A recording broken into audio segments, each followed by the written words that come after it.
l'invité de Béatrice Rulle ce matin. 6 minutes avec Miguel Bueno, membre de SOS Patrimoine, concernant ce référendum sur la passerelle du Mont Blanc. Béatrice. Bonjour Miguel Bueno. Bonjour. Merci d'être sur Radio Lac ce matin. Après 10 ans d'attente, le conseil municipal a donc donné son accord pour la passerelle du Mont Blanc. Une passerelle que donc ressemblait à cela. Une structure de 234 mètres portée par un seul unique pilier en béton. Passerelle entièrement dédiée aux piétons. Et cela, tout simplement, vous n'en voulez pas. Voilà, nous on estime que c'est un projet qui est inutile, qui ne règle pas les problèmes de mobilité, donc qui ne répond pas à un besoin de la population. Ici, on a une double piste cyclable sur la rive droite d'un côté et sur la rive gauche de l'autre. Et ce qui manque, c'est le tronçon sur le pont du Mont Blanc. Donc, si on voulait vraiment améliorer la circulation et la mobilité douce, il faudrait qu'on puisse faire ce U lacustre, c'est-à-dire continuer la piste cyclable rive droite sur la piste cyclable rive gauche. Or, le gros problème, c'est l'horloge fleurie. Je suis moi-même cycliste et quand on arrive sur l'horloge fleurie, il y a souvent beaucoup de touristes et il y a un conflit entre les piétons et les cyclistes. Et ce problème-là n'est pas résolu. Donc, en priorité, il faudrait pouvoir résoudre le problème qu'il y a devant l'horloge fleurie. Mais l'un n'empêche pas l'autre. Là, cette passerelle serait entièrement piétonne. Donc, les piétons qui sont sur le pont du Mont Blanc, bien, ça permettrait de mettre une nouvelle voie, justement, bidirectionnelle pour les vélos sur le pont du Mont Blanc. Ça décharge un peu. Et ça n'empêche pas de régler après le problème à l'air de sur l'horloge fleurie. Avant, justement. On demande à ce que le problème soit réglé avant. Ou en parallèle. Ben non, puisque c'est pas prévu.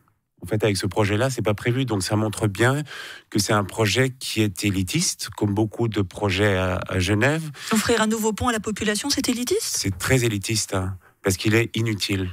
Donc, j'insiste sur le mot inutile, en plus d'être anti-écologique et de s'installer sur ce qu'on appelle un plan de site. Donc, normalement, la rade, elle est protégée. Et c'est pour ça qu'on a fait un plan de site. Et quand on fait un plan de site, on n'a pas le droit de toucher à la rade. Vous ne trouvez pas que ça s'insère quand même globalement bien dans la rade, ce qui est prévu ? C'est assez design, pour prendre un terme un peu. Alors c'est design, mais ça c'est discutable. Moi je trouve que c'est extrêmement laid, imposant et brutal. Architecte Pierre Duprat apprécie. Voilà. Le problème également pour vous, c'est le coût. C'est donc 54 millions, 26 à la charge de la ville.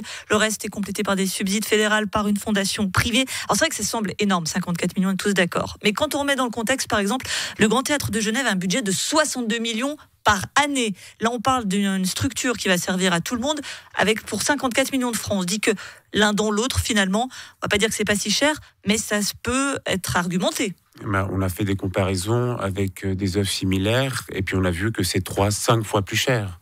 Donc d'une part... On se fait entuber pour parler de manière vulgaire ? C'est de l'argent public. Donc à partir du moment où c'est de l'argent public, la population devrait avoir son mot à dire. Et je reviens sur le fait que on veut mettre un pont sur un plan de site. Donc la rade, je disais avant, fait partie d'un plan de site. Donc normalement, quand on fait un plan de site, on n'a pas le droit d'y toucher. Alors ça veut dire qu'on ne respecte plus des dispositions qui ont été prises, des dispositions de protection qui ont été prises. On ne les respecte pas. Donc ça veut dire quelle image l'administration donne après à la population si elle fait des lois ou elle a des normes pour protéger le patrimoine en l'occurrence, et on ne le respecte pas. On va rappeler quand même que la conseillère administrative chargée du dossier, c'est Frédéric Perler. Elle est verte, écologiste. C'est quand même surprenant ce que vous nous dites. Oui, ça veut rien dire. Et en plus, la petite rade, elle fait partie de la zone Ramsar, qui est une zone humide protégée au niveau international. Et cette partie de la rade en fait partie. Donc il y a une protection pour la biodiversité de la rade, et elle aussi n'est pas respectée. Donc il y a la protection au niveau biodiversité et au niveau patrimonial qui ne sont pas respectés. Vous êtes contre donc ce projet, mais vous n'êtes pas contre tous les projets. Vous, un élargissement du pont du Mont Blanc, par exemple, c'est quelque chose qui vous semblerait une option plus crédible, plus intéressante. Oui, et puis sans aucun doute moins cher. Et j'ai regardé un peu, il y a une 50aine de projets qui ont été présentés. Il y en a 5 qui proposent un élargissement du pont du Mont Blanc. Donc, et puis ça a été fait par les ingénieurs, donc c'est quand même des projets qui sont censés. Voilà. Alors, on va rappeler quand même que SOS Patrimoine, vous êtes à l'origine du capotage de la réfection du MAH, c'était il y a 10 ans. Vous étiez posé également à la Cité de la Musique. Maintenant, vous attaquez la passerelle du Mont-Blanc. C'est plus SOS Patrimoine contre l'enlaidissement de Genève, le nom de votre association.